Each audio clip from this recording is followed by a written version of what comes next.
This is very fun. I love making things that I've never made before. So I'm excited about this, and I feel like it's going to be delicious, y'all. Hey guys, it's Steph, and I'm back with another video. Y'all, today we're going to be cooking and eating. I got a viral caramelized sun-dried tomato pasta. I don't know what it's called, y'all. I'll figure it out. But I finally made this pasta that I keep seeing on TikTok. Here it is, y'all. Here it is. So we're going to cook it first, and then we're going to come back and taste it. I'll let you know what I think. I hope y'all got the ingredients so y'all can cook with me. If not, I'm gonna let you know what it tastes like and you can make it later, okay? Are y'all ready? Let's get into the video. I'm in love with feeling love and I always low on the above when I see a green light. I can't help it, yeah.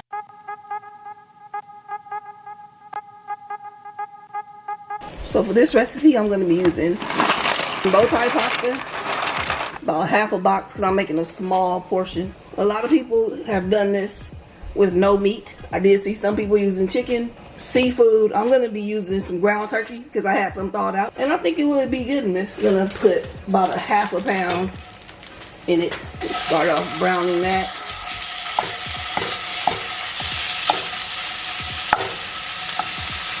Going to season my meat with pink salt, a little bit of Italian seasoning, garlic powder, and black pepper. Okay, so the meat is browned. Now I'm going to transfer this out, okay, to the same skillet without cleaning. Add some olive oil and butter.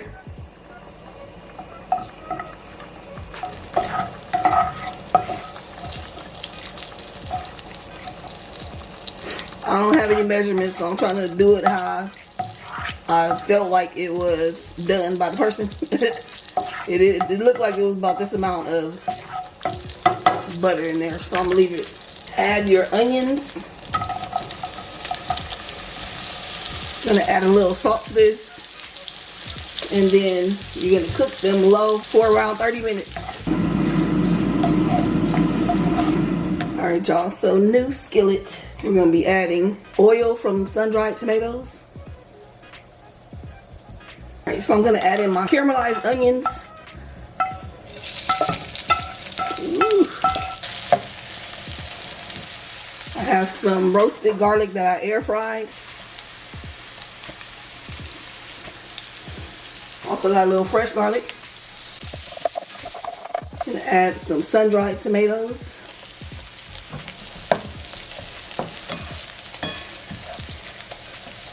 A little bit of lemon juice.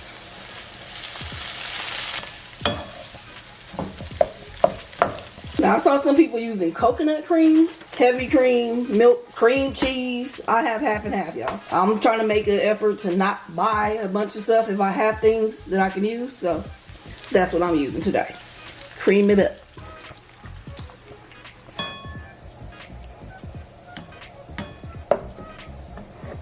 Just tasting that, the flavors are good. I feel like it needs some salt though. And I didn't see people adding much salt, y'all. I'm going to add a little salt to mine. The flavor's bomb though.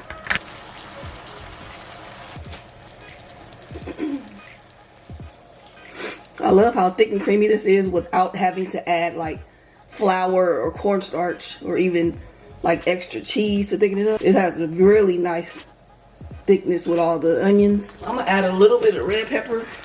Spice it up a touch.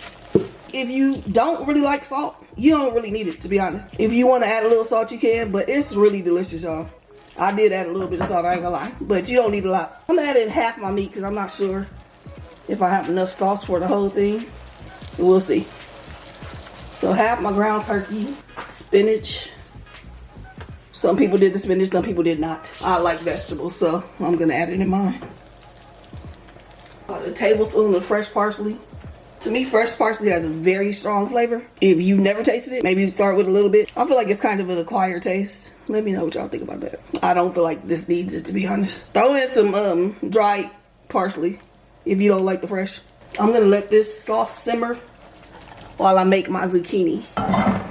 So this is the same skillet I've been cooking in all day. I have not cleaned it once yet.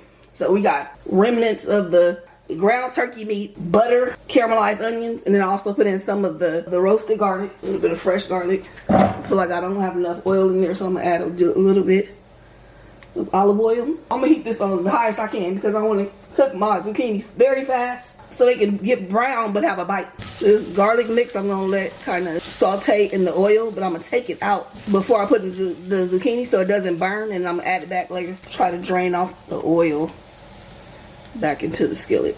If you can't get it all out, it's fine. Do not clean the skillet. Zucchini. Add a little Cajun seasoning. Garlic powder. Black pepper.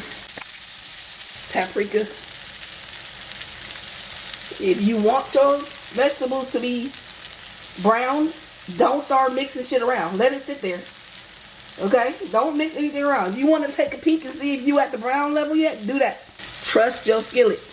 And if you have a skillet you don't trust, don't use it. That's why y'all see me using this same mother for everything. Because I know what to do. Take a peek. Nope. Not ready. So this is what we got. I'm going to add a little pink salt to this side. Pepper. Lemon juice. Butter. And then I'm going to put my garlic back right there. Oh, this is done. I'm going to push this to the side for a minute, and then I'm going to heat it back up a little bit when I'm ready to eat. Let's bring the pasta back. Ooh-wee. Alright, so now I'm adding some of my pasta. I'm not going to just go in and throw the whole thing in there. I'm going to wait to see how much the sauce is covering. And make it as saucy as you want. If you want barely any sauce, put a whole bunch of pasta in. If you want a whole bunch of sauce, don't put a lot of pasta in. Okay? This is very fun. I love making things that I've never made before. So I'm excited about this, and I feel like it's going to be delicious, y'all. It's almost done. I don't think I have anything left to add to this. So let's eat. Alright, y'all, I'm back. I'm going to be transferring some of this to my small bowl because I know I'm not going to eat all this. Hold on. And I really want to save some for my babe to try. She'll be coming tomorrow, so I think she might like this. She hates onions, but after looking at it right now, I mean, you really can't even tell there's onions in it. I already told her it's going to be an onion pasta, though, so she's going to have it in her head, but I don't know. We're going to try to trick her into tasting this, y'all. I feel like the onions are pretty much melted in with the sauce, and you can't tell. It smells delicious. Let's try it, y'all. Let's try it.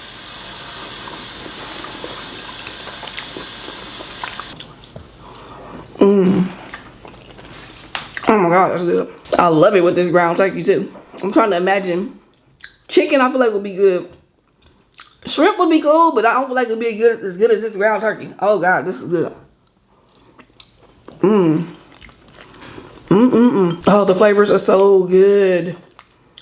And it really did not need a lot of salt. I'm not a big pasta person, but I feel like it fills you up so fast. You just be laying around stuffed. It feels like a gourmet hamburger helper. It's so good. I love all these flavors. I thought the caramelized onion was gonna make it super sweet, but it's not. I feel like the lady that did the coconut milk, though, hers was probably more of a sweet kick to it. So if you want that, then. But y'all know I love tangy, so I might have put in a little bit more lemon than people put in. This is so good. This is 1000% a dish that I'm gonna make again. And you know how you really like something and it just becomes a part of the food you make? This would definitely be it. I love it. It's so savory. With a little bit of tang. It's not super tangy. I didn't go crazy with lemon, but it got some zing in there. Coconut water, y'all. Woo! Zucchini.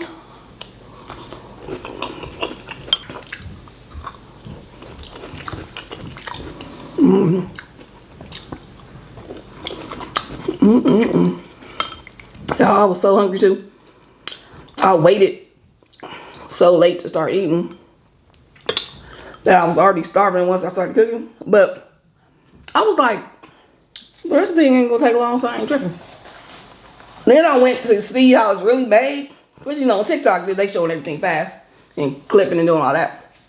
But when I looked at the fact that caramelized onions, a lot of people were baking it for like 45 minutes to an hour. The people sauteing it on the stove for 30 minutes. I'm like, oh my God. I'm thinking it's going to be a super fast recipe. It probably took me an hour and a half total to make everything. But of course, I'm recording and stuff, so that adds more time to it. It's not a super tedious dish. Them onions just took longer than I expected. And you don't want to burn them, so you gotta cook them on low.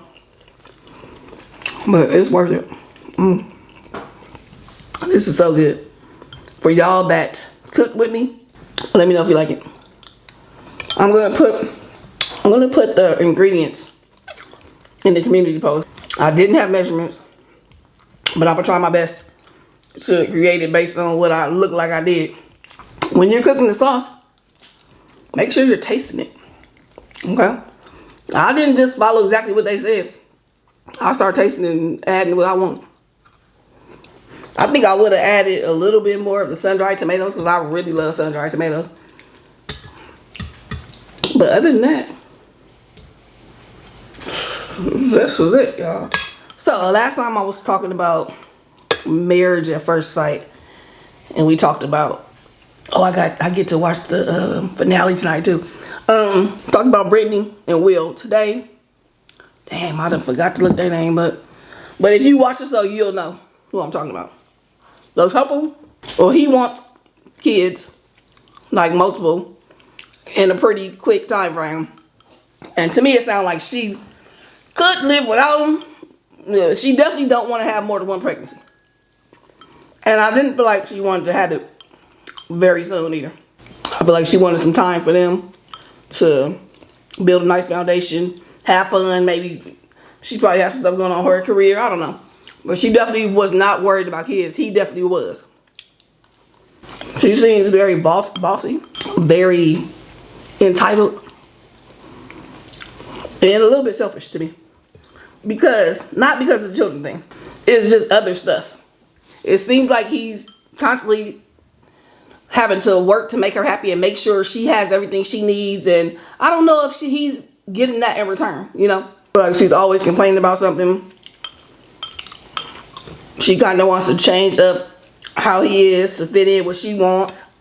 There was an issue with her dog because I don't think he really wanted pets. But he like, okay, you my wife and I married you, so okay, fine, you got a pet.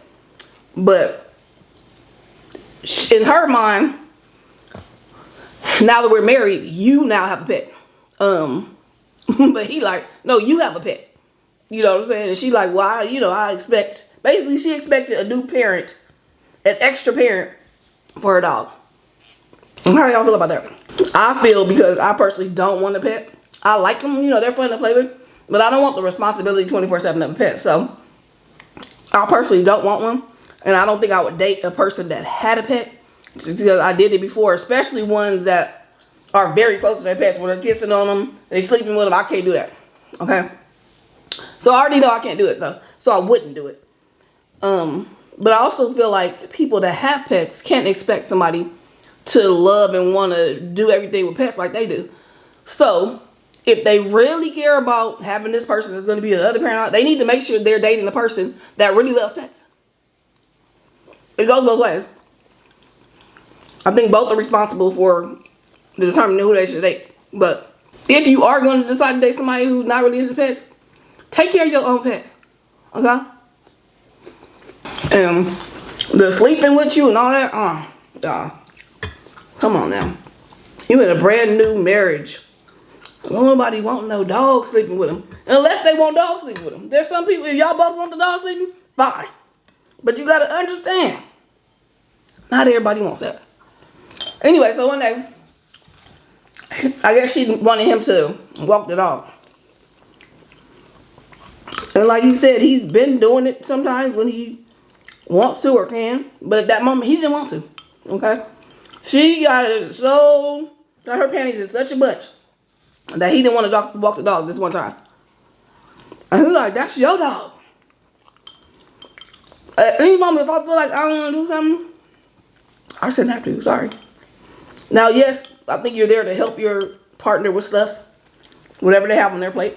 But I can understand if you're doing so much, sometimes you just don't feel like it. Okay? Maybe I'm doing something. Maybe I'm busy. Maybe I don't feel like picking up shit right now. Because, ma'am, you've been single. So do whatever you was doing when we wasn't together. Okay? Anyway, my big thing was not that she asked him or, you know, whatever. It's just that I feel like she is so selfish, y'all.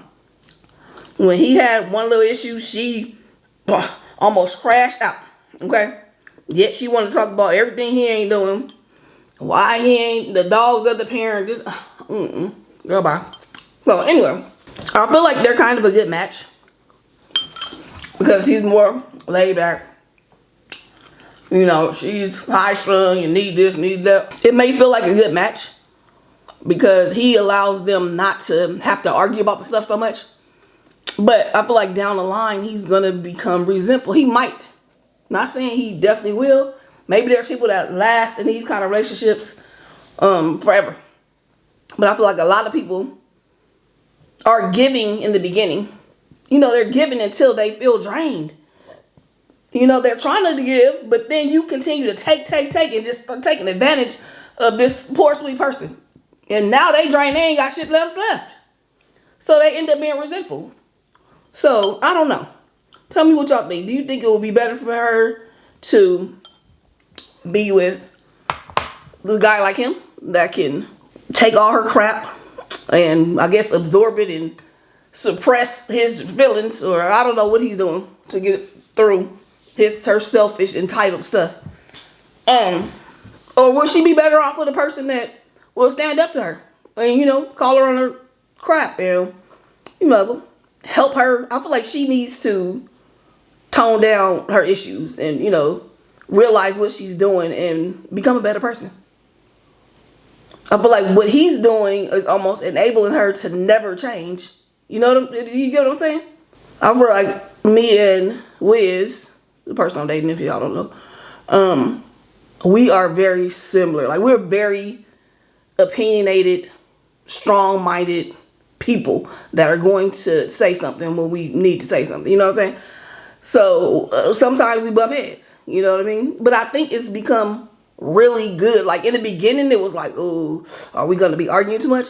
But I feel like now that we've learned to, like, really listen to each other and understand and know that the person is coming from a good place and not selfishly, you know what I mean? It's really, for me, I'm speaking for myself, it's helping me to evolve a lot. Because the person is not just pushing away my shit. You know what I'm saying? It's being brought to my attention. You know what I'm saying? And I'm usually not with yes men anyway. So, you know, this is the type of vibe I like in my life. You know, even with my friends. I love friends that we can talk to each other about real stuff. I tell you stuff and you're not just a yes man and telling me, oh, you're right. No, I want you to tell me where you see that I'm wrong. I don't know. That vibe works well for me. I don't think I would do well with somebody who was just quiet. And I'm not going to say nothing about all your stuff that I'm not happy about. Because I feel like you can feel that person's everything just diminishing in that person. Because they just are putting up with so much stuff. And they just holding all the weights of all the stuff that they not saying and everything. And then they get to the point where they're going to blow up at some point. So, nah, I don't know. Let me know what y'all think. Y'all like a calm person that's going to take your crap, or you want somebody to call you on stuff? And how do you deal with that? How do you deal with two people being very open and opinionated, strong-minded, and still not have bad blow-ups all the time? Because that's some work right there. That's some work, and I'm proud to say we are doing very well. So shout out to my baby. I love you. I hope you like this. You can't tell there's no onions in it. You can't tell. So I might try to tell you that it's a different pasta. Because I don't want your mind to already be worrying about and picking and looking for onions, okay? So I'm going to tell you this is something else. But it's really the onion pasta. And I'm going to show y'all her trying it, and we're going to see how she like it. All right, y'all. I hope y'all enjoyed the video. I hope you enjoyed cooking if you cooked with me. And I really hope you enjoyed this. If you did some other variation of it, let me know what you did. And, you know, I might try that. All right, until next time, only good vibes. Peace.